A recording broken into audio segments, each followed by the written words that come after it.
The quest for absolute truth has been man's quest from the beginning. It is in that quest that difficult questions are asked.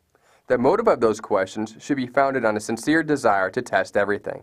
In this series, we embark on the challenge of testing the teachings and claims of what is often referred to as the New Testament of the Bible, or also called in Hebrew, the Brit HaDasza. We hope that you enjoy studying and testing the following teaching.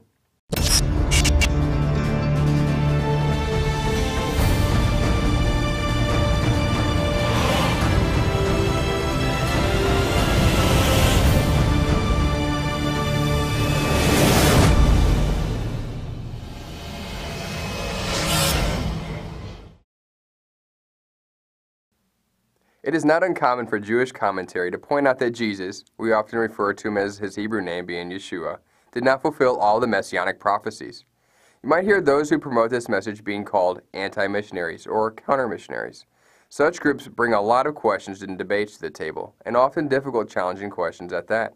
For example, modern Jewish rabbis object at the idea that some prophecies are for a later time and that there is to be a second coming of the Messiah. There is a reason for this modern position. Have you ever wondered how ancient Jewish rabbis interpreted messianic prophecies and how such might compare to modern Jewish understanding? Also, did you realize that the Torah reveals not only how the Messiah was to come twice, but also about when we should expect him both times? This teaching will touch on both of these subjects. We will examine what ancient rabbis taught as it related to the Messiah, what modern rabbis teach and believe, and even examine some interesting insight revealed in the Torah about the timing of the Messiah. Modern Jewish commentary rejects the concept of two messianic comings. Yet certain ancient rabbinical writings actually taught two messianic comings. Why the difference? What changed with what was once taught by rabbis versus what is taught today in typical Jewish circles? Ancient Jewish rabbis noticed that messianic prophecies appear to contain a dichotomy. Some messianic prophecies appear to be mutually exclusive, as though it was not possible for prophecies to be of the same Messiah. Ancient Jewish rabbinical writings, in an attempt to reconcile this tension in messianic prophecy, assigned a name to each one of these messiahs, one being Messiah ben Yosef, and the other being Messiah ben David. Generally, Messiah ben David is assigned to all the messianic prophecies related to the kingdom, and Messiah ben Yosef is assigned to the prophecies related to the suffering servant. Of course, there are various doctrinal differences in attempting to understand the details, meaning some of the rabbis differ on specifics, but some of the common denominators are that there are two messiahs separated by a distance of time. We're not going to pretend that rabbis did not differ on some of these matters, or that any particular rabbi had all messianic prophecy interpreted correctly in advance. However, it should be interesting to note that Jewish scholarship already proposed a means to deal with these seemingly opposing messianic prophecies in such a way that required two messiahs at two different times. As a necessary disclosure, 119 Ministries believes that Yeshua in the first century, also known as Jesus in mainstream Christian circles, satisfied the messianic type of Messiah ben Yosef, and we also believe that he will return and establish the role of Messiah ben David. We believe such because we believe the Tanak, or the Old Testament, to conclusively detail out in advance, in the form of messianic prophecy, the specific events that led to the accounts found in the New Testament, or also known as the Brit HaDasza. Meaning this, according to the Old Testament prophecy, the Tanak, it was necessary that the New Testament, or Brit HaDasza, occurred how and when it did. Most Jewish objection to Yeshua as the Messiah centers around the misunderstanding perpetuated by mainstream Christians, specifically that Yeshua, or Jesus, changed the law of God. Most Jews know that the Messiah could not change the law of God, as that would violate nearly every known messianic prophecy and violate the very definition of a true prophet as detailed in Deuteronomy 13 and 18. In other words, the common presentation of the Messiah to Jews by mainstream Christianity presents a man that forces a Jew to interpret him as a false prophet, because mainstream Christianity has a Messiah changing the law of God. 119 Ministries also believes that the law of God, or Torah, also stands intact today. We present Yeshua as the Messiah, leaving the law of God completely intact, meaning Yeshua is completely compatible with Deuteronomy 13. So although we have tested the subject and arrived to these conclusions, our goal in this teaching is not to project our conclusions onto you. What we will do is demonstrate how Jewish rabbis already interpreted messianic prophecy in such a way that was conducive to the validity of the Brit HaDasza or New Testament writings. What we also find is that many of the modern Jewish rabbis no longer interpret messianic prophecies in the same way that they once did. The reason for this is because most of modern Jewish doctrine is built on the framework of one particular rabbi who made every attempt to avoid such conclusions. There are still many other reasons why mainstream Judaism has a difficult time acknowledging Yeshua as the Messiah detailed in the Tanak. Our focus on this teaching will be on the issue as to whether the Messiah was to come twice. Currently, mainstream Judaism does not see one Messiah with two comings as a reality. However, it is still interesting to note that ancient Judaism did see two messianic comings to some degree, as we already mentioned in the form of Messiah ben Yosef and Messiah ben David. Let's first examine Messiah ben Yosef. In the 12th chapter of the prophet Zechariah it is written, "And I will pour out on the house of David and the inhabitants of Jerusalem in the spirit of grace and supplication, so that they will look on me whom they have pierced, and they will mourn for him as one mourns for an only son, and they will weep bitterly over him, like the bitter weeping over a firstborn." To this the rabbis respond, this is Mesjasz ben Yosef, who is to be slain. In Zechariah, we read that Yahweh was to pour out the spirit of grace and supplication, and that he was to be pierced. For those that are familiar with the New Testament accounts, the parallels to Zechariah 12 is absolutely striking. John chapter 19. "And when they came to Yeshua and saw that he was already dead, they did not break his legs. But one of the soldiers pierced his side with a spear, and at once there came out blood and water. He who saw it has borne witness. His testimony is true, and he knows that he is telling the truth, that you may also believe. For these things took place that the scripture might be fulfilled. Not one of his bones will be broken." And again, another scripture says, "They will look on him whom they have pierced." Here John quotes what we just read in Zechariah 12. They will look on him whom they have pierced. But he also quotes Psalm chapter 34. He keeps all his bones, not one of them is broken. In this instance, we have Jewish rabbis interpreting Zechariah 12 to be referring to the Messiah, and the Brit HaDasza account in John confirming that it did indeed happen. One of the most debated chapters in all the Tanak is about the Messiah ben Yosef found in Isaiah 53. The debate is whether Isaiah 53 is only about Israel or is also about the Messiah. Anti-missionaries and modern rabbis will often testify up and down that Isaiah 53 is only about Israel and has nothing to do with the Messiah. Most modern rabbis will passionately insist that Isaiah 53 cannot be and is not about the Messiah, but instead only about Israel. The Talmud, which is basically a collection of Jewish commentary on the Tanakh, or the Old Testament, reveals some insight that is not all too compatible with the more modern understanding of Isaiah 53. The Talmud explains in regards to Isaiah 53. The Messiah, what is his name? Those of the house of Rabbi Judah, the saints say, the sick one, as it is said, surely he has borne our sickness, referring to Isaiah 53. It has also been said, but he was wounded, meaning that since the Messiah bears our iniquities, which produce the effect of his being bruised, it follows that whosoever will not admit that Messiah thus suffers for our iniquities must endure and suffer for them for himself. Here we have Jewish rabbis, contrary to modern Jewish doctrine, testifying that Isaiah 53 is indeed about the Messiah. However, before we really dig deep into Isaiah 53, we might question why this is even important or necessary. The reality is that as some have begun exploring their Hebrew roots, after realizing that hundreds of years of mainstream Christianity err, some take faith that they once had in men in Christianity and then start misplacing their faith in rabbis in Judaism. But the sad reality is that both sides of the fence have much error. Just as mainstream Christianity, in error, latches onto traditions that abolish the law of God, mainstream Judaism projects much faith and credibility into rabbis that make a point to change the context and distance themselves from messianic texts. This means that we need to be very careful and be sure to test everything.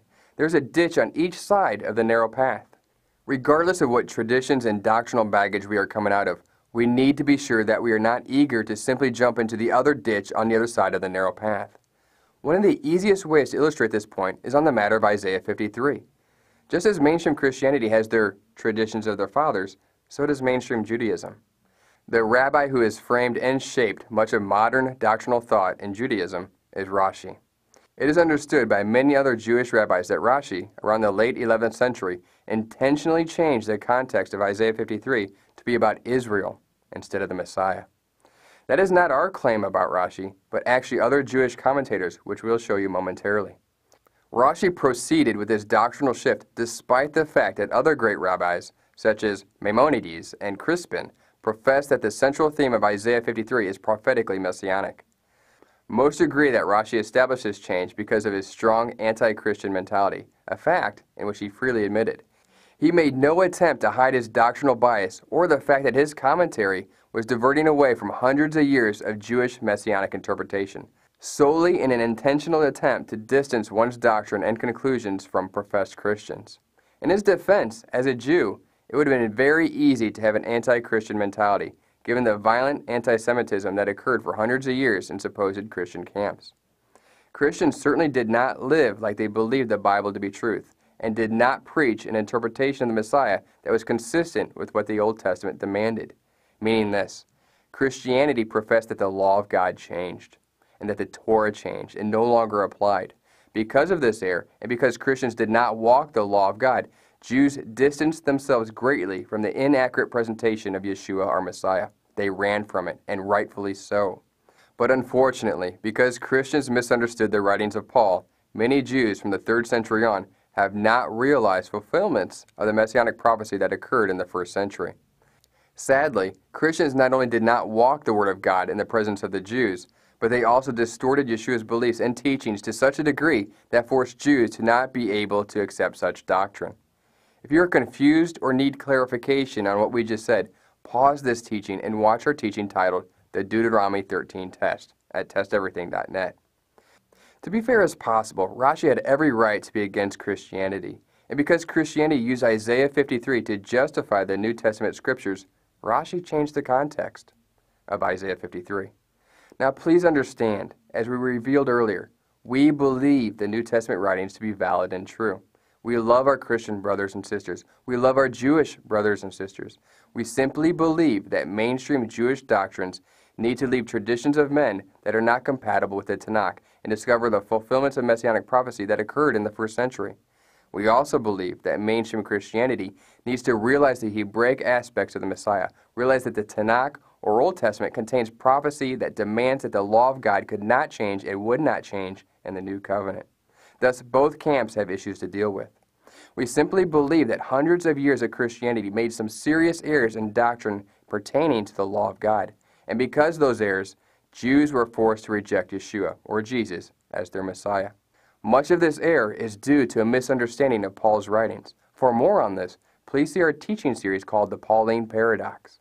Let's read the chapter in question, starting with Isaiah 52, verse 13, and then we will discuss the debate in more detail as it relates to Rashi. We will then read this portion in Isaiah and attempt to determine for ourselves whether the context is about Israel or the Messiah. Then, we will look more at what the ancient rabbis believed versus what Rabbi Rashi taught and believed, and how that shapes current modern Jewish doctrine. As a side note, we realize that there are many complexities in labeling groups of people with similar beliefs. We fully understand that there are Jews who know their Messiah, Yeshua. We realize that there are Orthodox Jews. We know there are Karaite Jews. We know that there's everything in between and around. We do not wish to offend, but recognize and respect these differences. For the sake of simplicity of this teaching, more than often, when we use the term Jews, we're simply using that term to refer to Orthodox Jews. That being said, let's continue. Sadly, and quite revealing, Jews usually do not include Isaiah 53 in a half-Torah. The half-Torah is a list of scheduled scriptures that are read throughout every year. This particular reading schedule is a tradition that developed in the dispersion, when they lived in countries that outlawed the Torah, but allowed them to read the prophets. Just as Christianity has casual Christians who maybe go to church on Christmas and Easter, or possibly every Sunday, to only hear what is read or preached, Judaism has casual Jews who simply listen to what the rabbis read and never really do any self-study. Because Isaiah 53 is usually passed over in these annual readings in the synagogues, many Jews have never even read that chapter. It is very possible that if you ever encounter a discussion with a professed Jew, that they have never read Isaiah 53. But there are those that have, and also adopted a very non-messianic perspective about that chapter.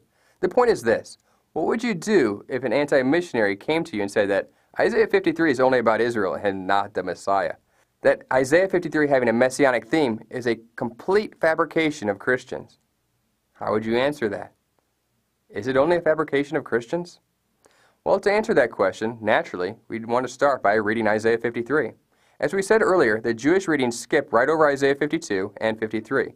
In the Deuteronomy readings, the half-Torah portions go from Isaiah 51 verse 12 to Isaiah chapter 52, verse 12. Skip over Isaiah 52, verse 13 to Isaiah 53, and pick back up at Isaiah 54, verse 1. Herbert Lowe, a Cambridge University rabbinics professor, notes, quotations from the famous 53rd chapter of Isaiah are rare in rabbinic literature.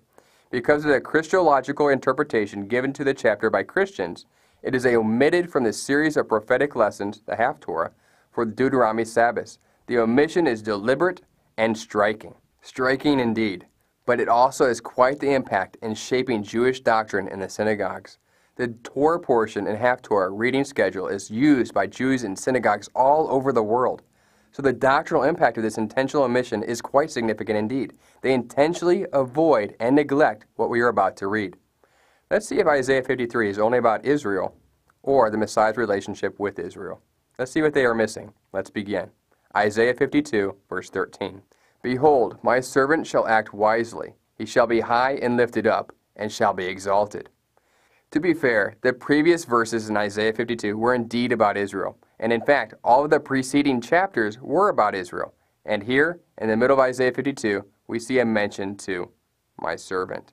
In the Tanak, the Old Testament, Israel is indeed referred to as Yahweh's servant. However, this still could be a reference to the Messiah. We need to continue to glean more context. Isaiah 52, verse 14 and 15. As many were astonished at you, his appearance was so marred beyond human semblance, and his form beyond the children of mankind. So shall he sprinkle many nations. Kings shall shut their mouths because of him, for that which has not been told them they see, and that which they have not heard they understand. Isaiah 53. Who has believed what he has heard from us, and to whom has the arm of the Lord been revealed? Question. Where in the Tanakh is Israel referred to as the right arm of Yahweh? If Isaiah 53 is indeed about Israel, should we not be able to find additional scriptural confirmation of Israel being referred to as the arm of Yahweh? Let's continue. For he grew up before him like a young plant, and like a root out of dry ground. He had no form or majesty that we should look at him, and no beauty that we should desire him. Question. If Isaiah 53 is about Israel, and only Israel, meaning Israel is the he, then who is the we here? How can Israel be both the he and the we in the same context? Already, the Isaiah 53 as only Israel belief is appearing quite shaky. Let's continue. He was despised and rejected by men, a man of sorrows, and acquainted with grief. And as one whom men hide their faces, he was despised, and we esteemed him not. Again, there's a difference between the he and the we. The we is known to be Israel. So, the he cannot be Israel. The he, the arm of Yahweh, must be someone else. Surely he has borne our griefs and carried our sorrows. Yet we esteemed him stricken, smitten by God, and afflicted. Again, a difference between the we as Israel and the him as someone else. But he was pierced for our transgressions. He was crushed for our iniquities. Upon him was the chastisement that brought us peace. So the our must be about Israel, which begs the question again, who is the he? Now, unlike Rashi, other Jewish rabbis believe this to be about the Messiah. For example, as we read earlier, when Zechariah 12 is cited about he who is pierced, and like Isaiah 53 also states, Jewish commentary refers to him as the Messiah who is to be slain. This is Mesjasz ben Joseph, who is to be slain. Certainly one would not believe that Israel was pierced and slain for Israel's own transgressions. Is Israel dead? Did Israel die and is nowhere to be found? Of course not. The he who is to be pierced and slain must be someone other than Israel. In addition, that person is slain for Israel's transgressions. Hebrews chapter 9. Therefore he is the mediator of a new covenant, so that those who are called may receive the promised eternal inheritance, since a death has occurred that redeems them from the transgressions committed under the first covenant. Was the author of Hebrews just making this up while noting first century events? Or was he referencing Isaiah 53? Let's continue with Isaiah 53. And with his wounds we are healed. All we like sheep have gone astray. We have turned, every one, to his own way. So Israel is healed by someone else's wounds. and the Lord has laid on him the iniquity of us all. Again, Israel's iniquity was laid on someone else. He was oppressed, and he was afflicted, yet he opened not his mouth, like a lamb that is led to the slaughter, and like a sheep that before its shears is silent, so he opened not his mouth. The he, which is different than Israel, is referred to as a lamb. John chapter 1. And he looked at Yeshua, Jesus, as he walked by and said, Behold, the Lamb of God. Continuing with Isaiah 53. By oppression and judgment he was taken away, and as for his generation, who considered that he was cut off from the land of the living. So if Israel is the he, then when did Israel die and was cut off from the land of the living? Are there no more Israelites today? Have they all been killed? Are they no longer among us? Again, the he must be someone else who was slain. Stricken for the transgression of my people, and they made his grave with the wicked and with a rich man in his death. Question. If the my people is Israel, then how can Israel be stricken for the transgression of Israel? Continuing on. Although he had done no violence, and there was no deceit in his mouth. He did no violence, and there was no deceit in his mouth? How can the he be Israel in light of Jeremiah? When was Israel ever considered to be innocent? Is Israel innocent? Jeremiah chapter 3. She saw that for all the adulteries of that faithless one, Israel, I had sent her away with a decree of divorce. Yet her treacherous sister Judah did not fear, but she too went and played the whore. This is a very important question. How can Israel be innocent and able also to die for a not innocent Israel? How can Israel be innocent and not innocent at the same time? Let's continue examining Isaiah 53. Yet it was the will of the Lord to crush him. We find that the he has been abused, crushed, and killed for the transgressions of Israel. And here we find that this is Yahweh's will, that this innocent man be sacrificed for the sake of Israel's transgressions to literally crush him. Let's continue. He has put him to grief when his soul makes an offering for guilt. He shall see his offspring. He shall prolong his days. The will of the Lord shall prosper in his hand.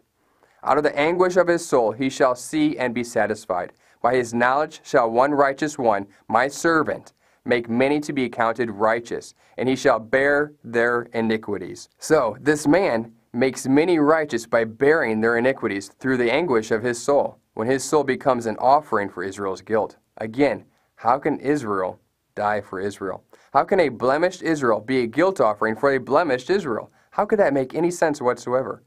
Typical modern Jewish commentary teaches that a man cannot become a guilt offering for someone else by bearing their iniquities when they are crushed or slain. Yet, here it is, right in the Tanak.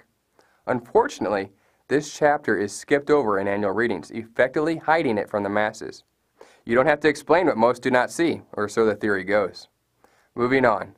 Therefore, I will divide him a portion with the many, and he shall divide the spoil with the strong, because he poured out his soul to death and was numbered with the transgressors. Yet he bore the sin of many, which makes intercession for the transgressors. Without question, it must be interpreted that Isaiah 53 is a messianic prophecy.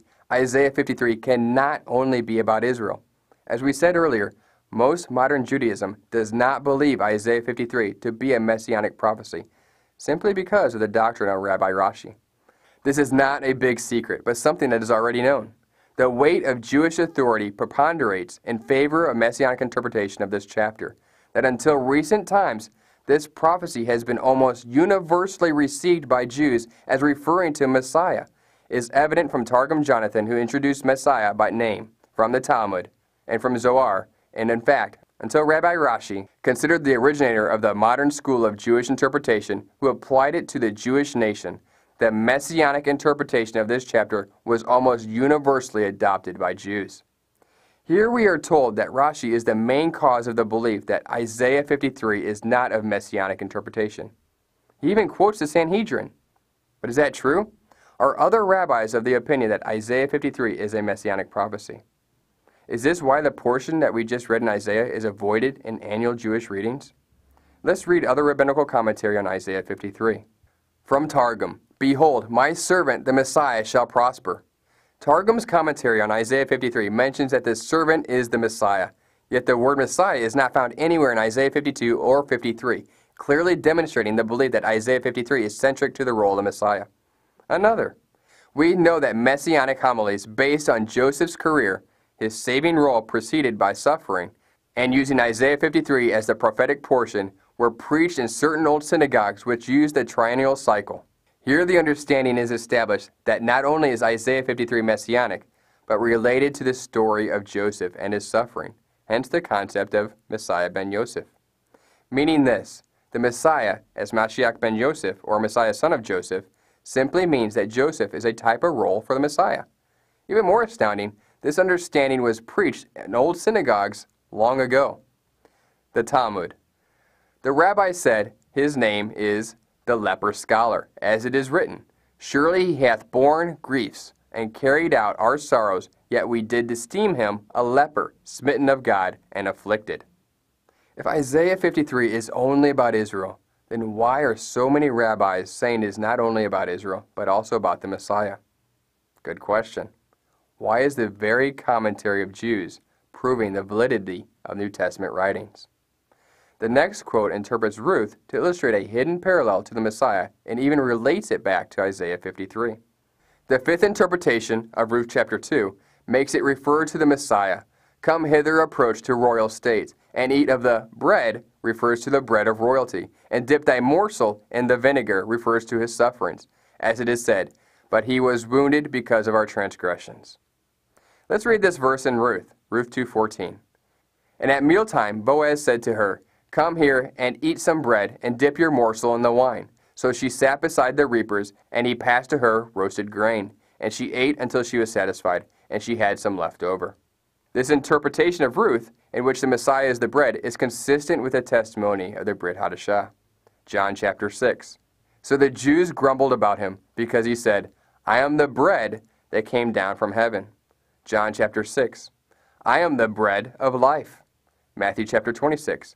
And now as they're eating, Yeshua took bread, and after blessing it, broke it and gave it to the disciples, and said, take, eat, this is my body. Again, why are the rabbis giving an interpretation of Isaiah 53 as the Messiah if it is only about Israel? The next quote is from a Karaite Jew. There are different denominations that exist in what is often referred to as Judaism. A Karaite Jew literally means to be a scripturalist. They make every attempt to simply call a scripture as they see it. They do not try to find the deeper meanings of Scripture. They make every attempt to only focus on the plain meaning of the text. This quote is from the 10th century, well before Rabbi Rashi began teaching the idea that Isaiah 53 was only about Israel and not about the Messiah. As to myself, I am inclined, with Benjamin Nahawand, to regard it as alluding to the Messiah. This, of course, is referring to Isaiah 53, and note that he is agreeing with another ancient rabbi. And as opening with a description of his condition in exile, from the time of his birth to his ascension to the throne, for the prophet begins by speaking of his being seated in a position of great honor. This is found in Isaiah 52, verses 13 through 15. And then goes back to relate all that will happen to him during the captivity. He thus gives us to understand two things. In the first instance, that the Messiah will only reach his highest degree of honor after long and severe trials. So first, suffering servant, and then as king, it's a two-part process. And secondly, that these trials will be sent upon him as a kind of sign, so that, if he finds himself under the yoke of misfortunes, whilst remaining pure in his actions, he may know that he is the desired one. Here is another statement by the same Karaite rabbi. By the words, surely he hath carried our sickness. They mean that the pains and sickness which he fell into were merited by them. The them in this statement means Israel. But that he bore them instead. And here, I think it necessary to pause for a few moments in order to explain why God caused these sicknesses to attach themselves to the Messiah for the sake of Israel. The nation deserved from God greater punishment than that which actually came upon them. But not being strong enough to bear it, God appoints his servant to carry their sins, and by doing so, lighten their punishment in order that Israel might not be completely exterminated. This understanding, of course, explains why Israel is mentioned as the servant before Isaiah 52. But mid-Isaiah 52 onward, the head servant role is attributed to a messianic figure in order to help Israel accomplish what they're always supposed to accomplish, which is to bring the Torah to the nations. So why do literal Karaite rabbis teach that Isaiah 53 is about the Messiah, but is only supposed to be about the nation of Israel? This very next rabbinical quote is interesting. It directly states that Messiah ben Yosef will be slain, and then Messiah ben David will come, also referring to Isaiah 53. And then Armelaus will join battle with Messiah, the son of Ephraim, in the east gate, and Messiah, son of Ephraim, this is a reference to Messiah ben Yosef, will die there, and Israel will mourn for him, and afterwards the Holy One will reveal to them Messiah, the son of David, whom Israel will desire to stone, saying, Thou speakest falsely, already is the Messiah slain, and there is none other Messiah to stand up after him. So they will despise him, as it is written, despised and forlorn of men. But he will turn and hide himself from them, according to the words, like one hiding his face from us. Again, why are the rabbis giving an interpretation of Isaiah 53 as the Messiah if it is only about Israel? Again, let's continue. And let Israel's kingdom be exalted in the days of the Messiah, of whom it is said, Behold, my servant shall prosper. He will be high and exalted, and lofty exceedingly. Again, why are the rabbis giving an interpretation of Isaiah 53 as the Messiah if it is only about Israel? What is to be the manner of Messiah's advent, and where will be the place of his appearance? And Isaiah speaks similarly of the time when he will appear, without his father or mother of the family being known. He came up as a sucker before him, and as a root of the dry earth, etc. But the unique phenomenon attending his manifestation is that all the kings of the earth will be thrown into terror at the fame of him. Their kingdoms will be in consternation, and they themselves will be devising whether to oppose him with arms or to adopt some different course, confessing, in fact, their inability to contend with him or ignore his presence, and so confounded at the wonders which they will see him work, that they will lay their hands upon their mouth, in the words of Isaiah, when describing the manner in which the kings will hearken to him. At him kings will shut their mouth, for that which had not been told them have they seen, and that which they had not heard they have perceived. Again, why are the rabbis giving an interpretation of Isaiah 53 as the Messiah if it is only about Israel? It should be noted that just because we are quoting various rabbis, it does not mean that we necessarily agree with all of their doctrine and understanding. The purpose of citing them is strictly to prove that many rabbis already believe that Isaiah 53 is about the Messiah, not only Israel. Here's another. There is in the Garden of Eden a palace named the Palace of the Sons of Sickness. This palace the Messiah enters, and he summons every pain and every chastisement of Israel. And had he not thus lightened them upon himself, there had been no man able to bear Israel's chastisements for the transgressions of the law, as it is written, Surely our sickness he has carried. It has to be said again, why are the rabbis giving an interpretation of Isaiah 53 as the Messiah if it is only about Israel? Let's continue. The right view respecting this parashah is to suppose that by the phrase, my servant, the whole of Israel is meant. As a different opinion, however, is adopted by the Midrash, which refers it to the Messiah. It is necessary for us to explain in conformity with the view there maintained. The prophet says, the Messiah, the son of David, of whom the text speaks, will never be conquered or perish by the hands of his enemies. And, in fact, the text teaches this clearly. And by his stripes we were healed, because the stripes by which he is vexed and distressed will heal us. Us, meaning Israel. God will pardon us for his righteousness, and we shall be healed both from our own transgressions and from the iniquities of our fathers. Again, why are the rabbis giving an interpretation of Isaiah 53 as the Messiah if it is only about Israel? Another quote to consider. Who art thou, O great mountain? This refers to the King Messiah. And why does he call him the great mountain? The mountain here often prophetically means the kingdom or nation, referring here to the Messianic kingdom. Because he is greater than the patriarchs, as it is said, My servant shall be high, and lifted up, and lofty exceedingly. He will be higher than Abraham, lifted up above Moses, loftier than the ministering angels. Interestingly, in the letter to the Hebrews, it also states that Yeshua, following his resurrection, is now higher than Moses and the angels. Both Hebrews and the 9th century rabbis shared the same perspective on the Messiah, at least in this instance. Hebrews chapter 1. He, Yeshua, is the radiance of the glory of God and the exact imprint of his nature, and he upholds the universe by the word of his power.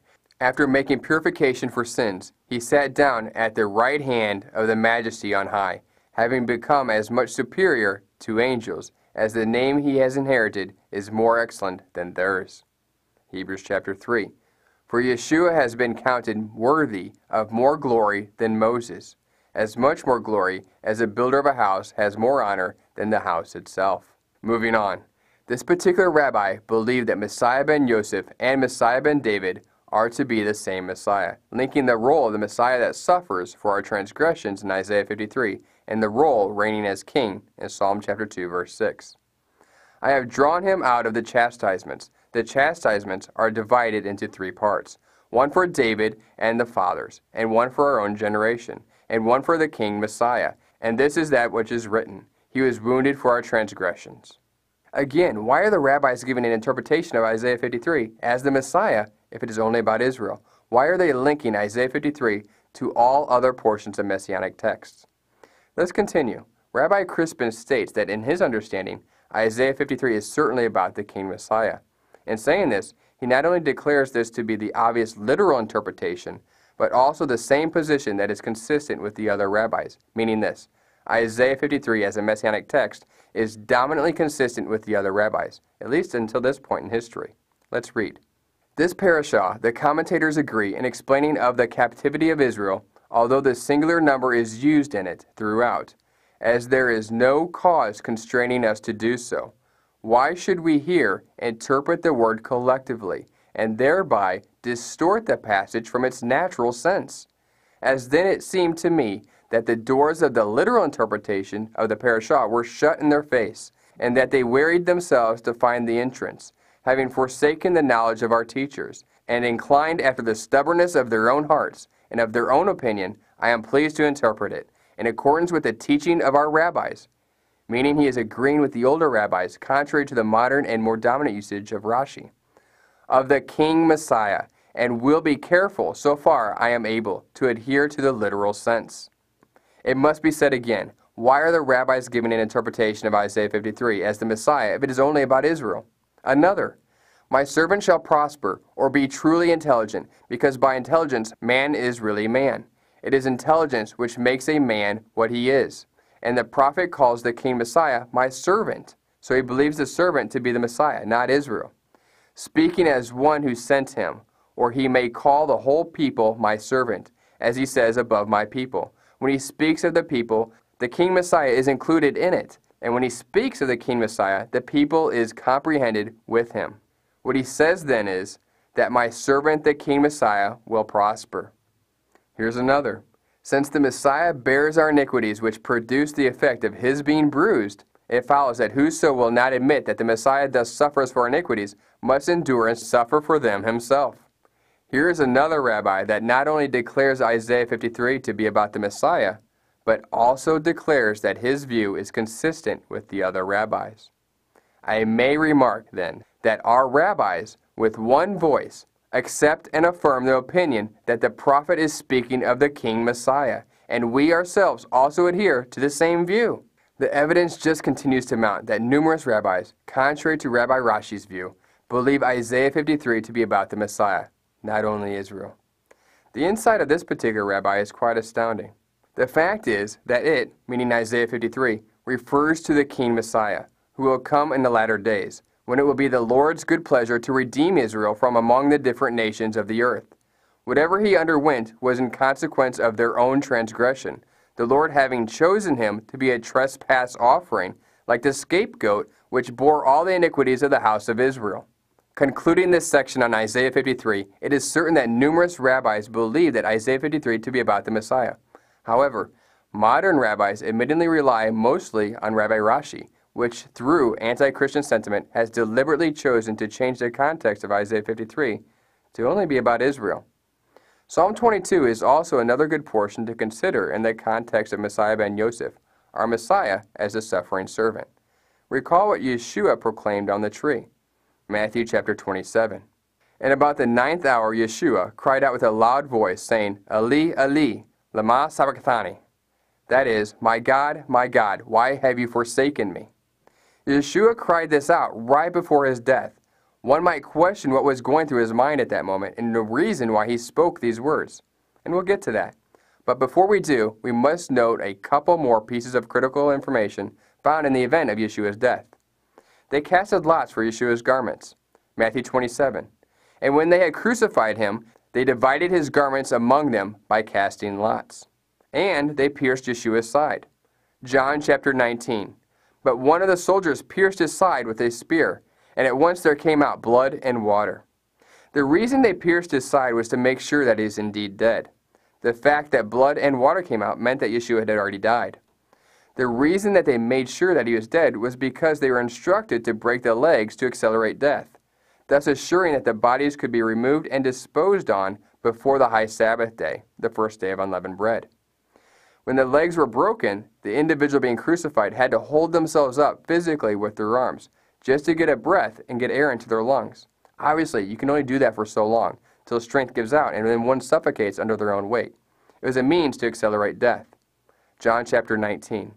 Since it was the day of preparation, and so that the bodies would not remain on the cross on the Sabbath, for that Sabbath was a high day, the Jews asked Pilate that all their legs might be broken and that they might be taken away. So the soldiers came and broke the legs of the first and of the other that had been crucified with him.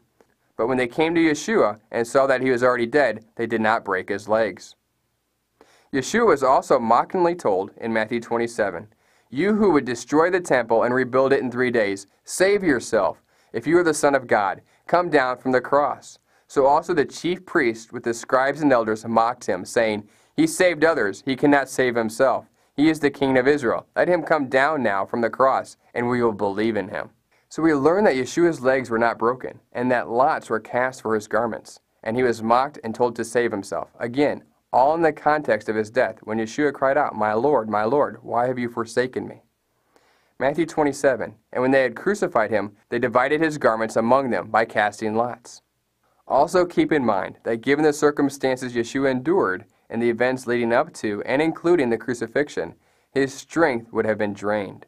He would have been massively dehydrated. The piercing of his side released water and blood. He was surrounded by evildoers, and his hands and feet were pierced.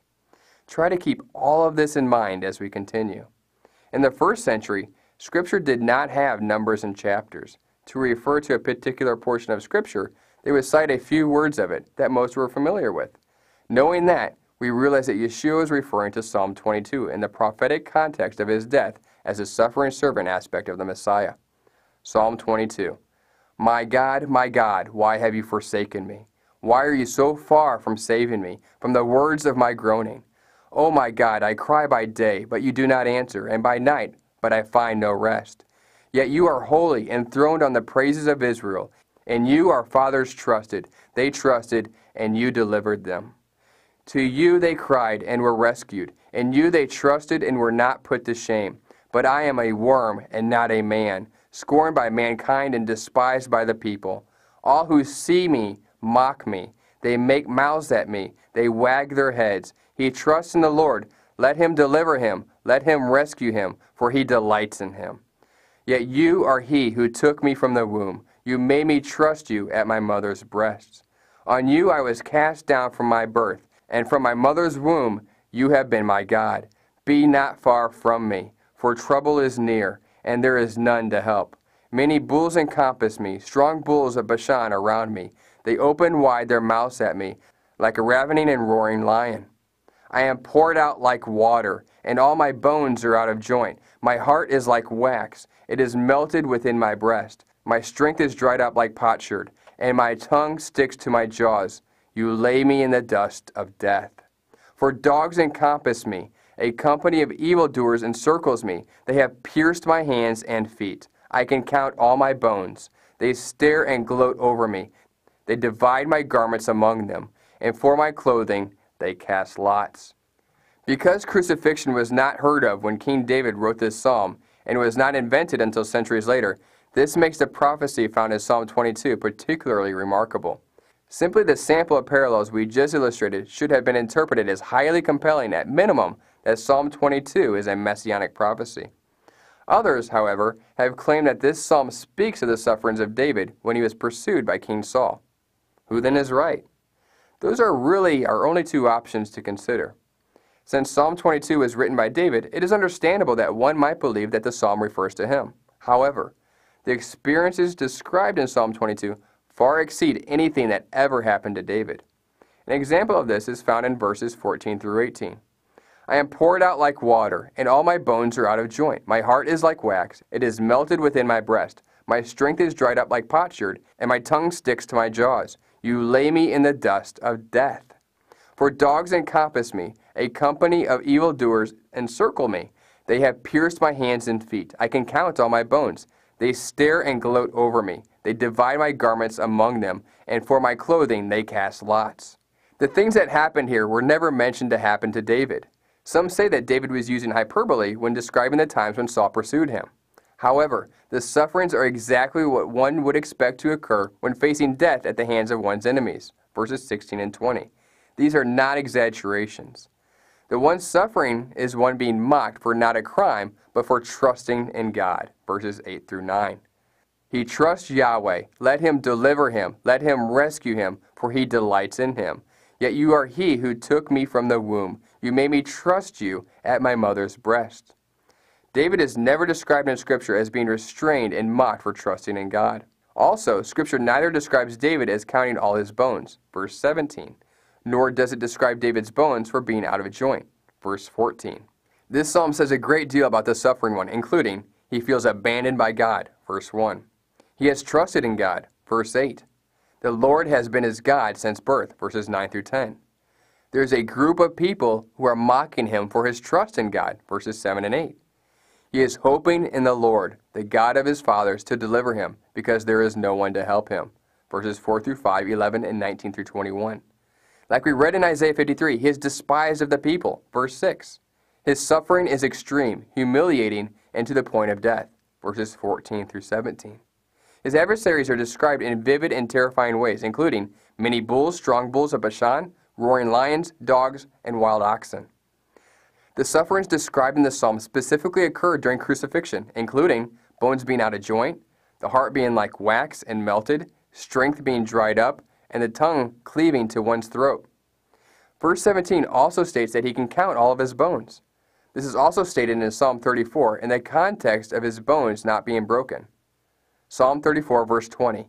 He keeps all of his bones. Not one of them is broken. We know, of course, that Yeshua's bones were not broken. As already noted, the psalm describes numerous things that occurred during crucifixion. In addition, it describes additional things that specifically occurred at Yeshua's crucifixion. For example, in verse 18, it says that those present would divide his clothes among themselves by casting lots for them. Verse 1 includes Yeshua's quoted words at his crucifixion. However, the most dramatic description of a crucifixion occurs in verse 16. In some translations, the last part reads, "They pierced my hands and my feet." Other translations, including that of the Jewish Publication Society, translate the verse as follows, "Like a lion, they are at my hands and my feet." The key issue is, which translation is correct? If it says, "They pierced my hands and my feet," then here is a complete and vivid description of Yeshua's crucifixion, hundreds of years before crucifixion was even invented. To answer this question, one must look at 4 issues. Number 1, how do the vast majority of Jewish manuscripts translate this verse? Number 2, which translation is more in keeping with the context or better fits the surrounding verses? Number 3, which translation better fits the grammatical structure of the passage? And finally, number 4, does the Hebrew word in question exist in ancient literature? So let's answer these questions. How do the vast majority of ancient Jewish manuscripts translate this verse? Those who like to claim it says, "Like a lion, they are at my hands and my feet," cite the main Masoretic text to support their contention. However, many other Jewish translations translate this portion differently, including some manuscripts of the Masoretic tradition read, "They have pierced my hands and my feet." These are 2 later manuscripts of Kennicott and De Rossi of Ginsburg. This information is included in the apparatus of the Biblia Hebraica Septuagintia, bottom of page 1104. The older edition by Rudolf Cattell lists even more Hebrew manuscripts that say they have pierced or they have pierced. The Midrash on Psalm 22 says, "They have made my hands and my feet ugly," or hateful. The Aquila Jewish Greek translation reads, "They have disfigured my hands and my feet," while translation 2 reads, they have bound my hands and my feet. The Targum, from the 1st century, reads, they bite like the lion at my hands and my feet. The Symmachus text reads, like those who seek to bind my hands and my feet. The Syriac text reads, they have pierced my hands and my feet.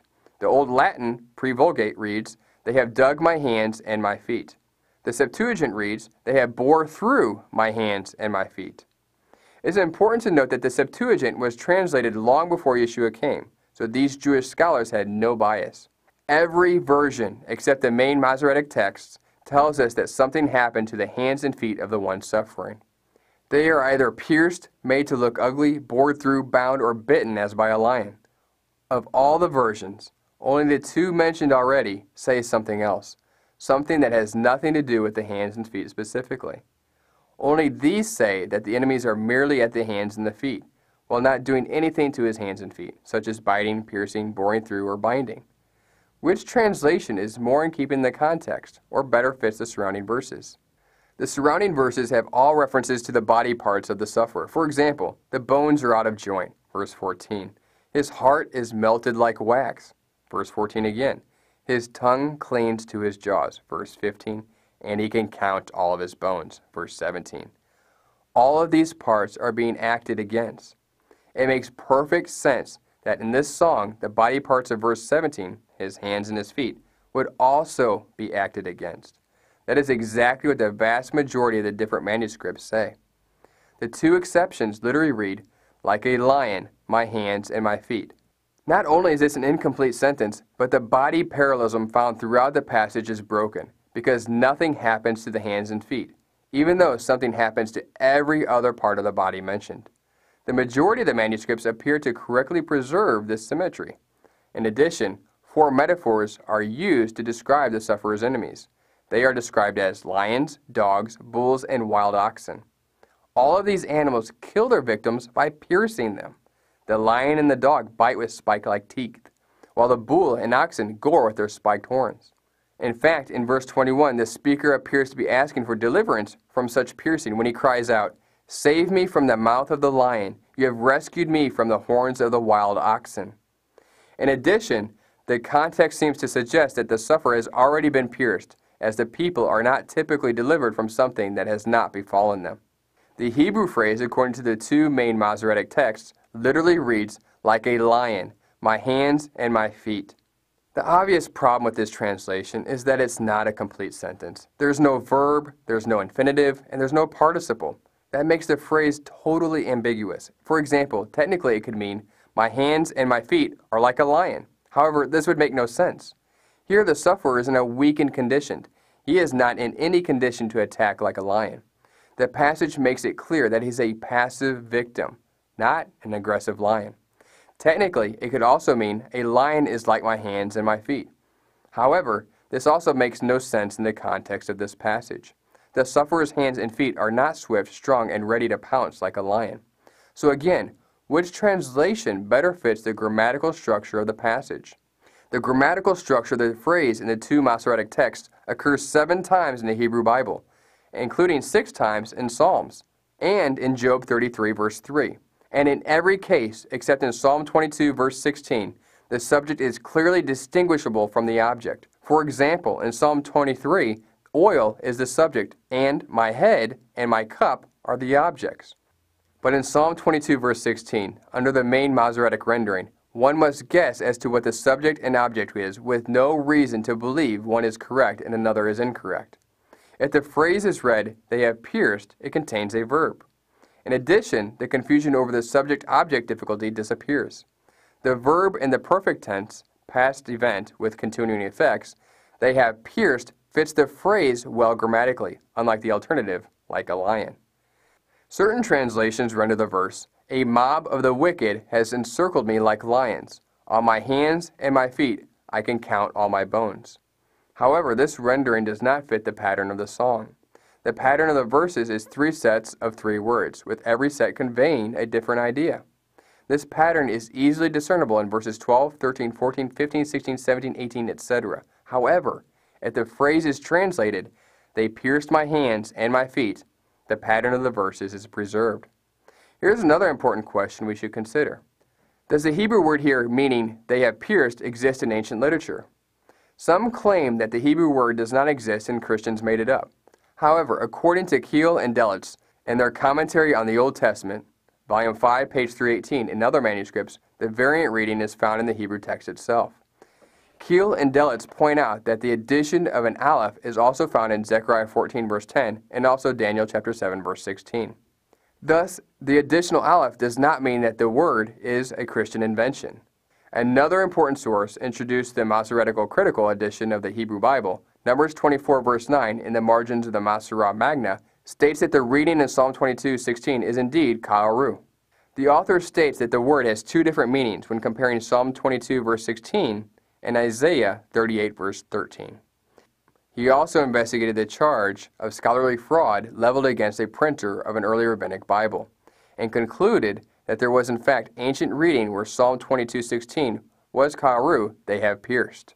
Finally, the reading of ka'aru as a verb in the perfect third person plural is preserved by the Midrash on Psalms, where they made it rendered, they made hateful. Psalm 22 graphically depicts the sufferings of the Messiah in great detail, including his crucifixion. Verse 16 specifically indicates that his hands and feet would be pierced. The rendering, they have pierced, or something similar, makes perfect grammatical sense, fits the context, and fits the poetic pattern of the passage.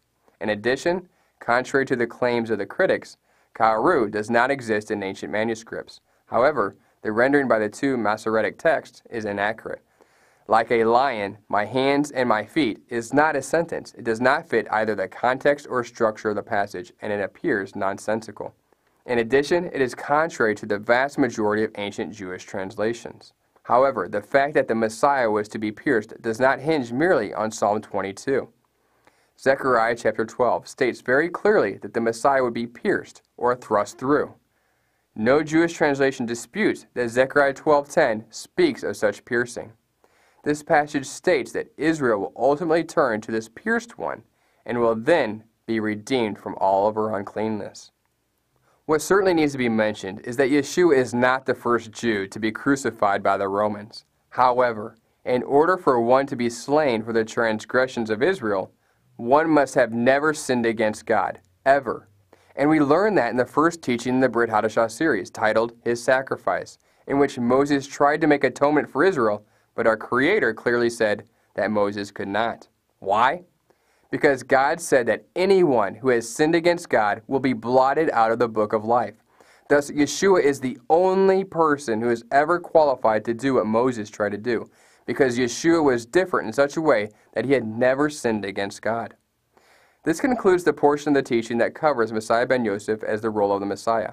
In the second part of this teaching, we'll examine the Messiah ben David role of the Messiah in some detail.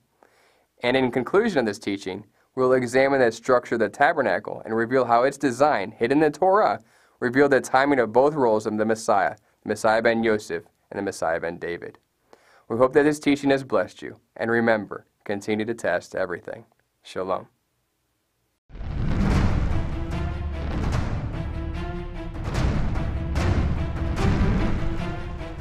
Christmas and Easter, 2 days esteemed above most others, and are observed by nearly 1/3 of the human population.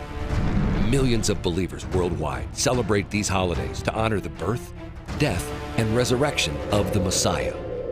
These festivals take many cultural forms and shapes around the world. But would you be alarmed to discover that these two seemingly innocent holidays are historically rooted in ancient occult practices which can be traced back to Babylon? Babylonian sun god worship has evolved throughout the centuries and has branched out into several major religions. Many professing believers have also adopted several of these pagan customs unaware. Even today, all throughout Catholicism and daughter denominations, there are still dozens of popular monuments and symbols that were at one time dedicated to various sun gods. What became this very same organization also instituted Christmas and Easter. Secular and Christian scholars alike all record that the Christmas tree, wreaths, boughs of holly, and mistletoe were all objects used in pagan sun god fertility rites. This, of course, begs the question, what are they doing in the homes of believers today? discover how Mithra and the Norse Odin evolved into the imaginary saint we know today as Nicholas, and how he became the key figure in the celebration of Christmas. In ancient folklore, St. Nicholas was accompanied by a dark counterpart known as the Krampus and had a striking resemblance to other false deities. The Easter Bunny and the dyeing of Easter eggs are also symbols of fertility connected to Ishtar, biblically referenced as the Queen of Heaven. Long before the birth of our Messiah, December 25th was a day used to celebrate the rebirth of the sun god. All of this and more has all been justified by man for hundreds of years. But when was the last time we considered what our Creator had to say regarding all of this? Do we care? Should we care? We reveal an opportunity and faith-centered challenge to worship and practice the faith as He stated He desires for all His people, not according to us, not according to men, but instead according to His way, according to His word. That is, if you are ready to test everything. To order this two-part teaching, visit testeverything.net or watch it for free in our video section.